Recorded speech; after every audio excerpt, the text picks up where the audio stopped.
Bob s'est fait 800 000 $ en buvant du café. Chaque matin, Bob se lève et boit un café. Pendant ce temps-là, quelque part dans un bureau, quelqu'un d'autre boit un café et paie Bob sans le savoir. Tout commence quand Bob remarque un truc simple. Dans chaque bureau et chaque hôtel, il y a toujours une machine à café. Mais quand Bob demande, cette machine n'appartient ni à l'hôtel, ni à l'entreprise. Elle appartient à quelqu'un d'autre. Bob décide que ce quelqu'un d'autre, ce sera lui. Le lendemain, Bob contacte 10 bureaux. Son pitch tient en une phrase. Il leur installe une machine gratuitement, il s'occupe de tout et les employés deviennent plus productifs. Les bureaux signent sans réfléchir et Bob installe ses premières machines.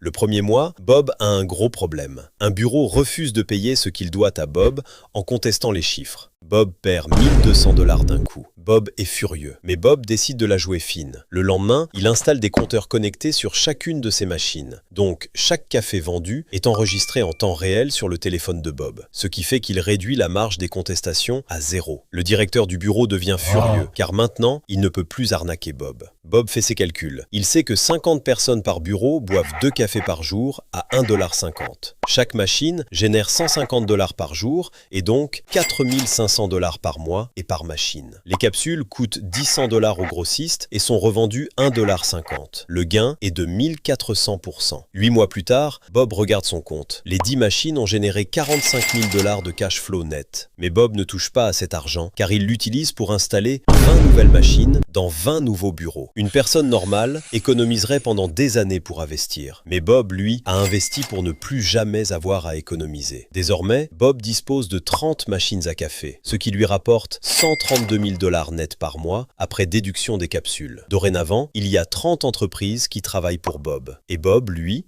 boit son café.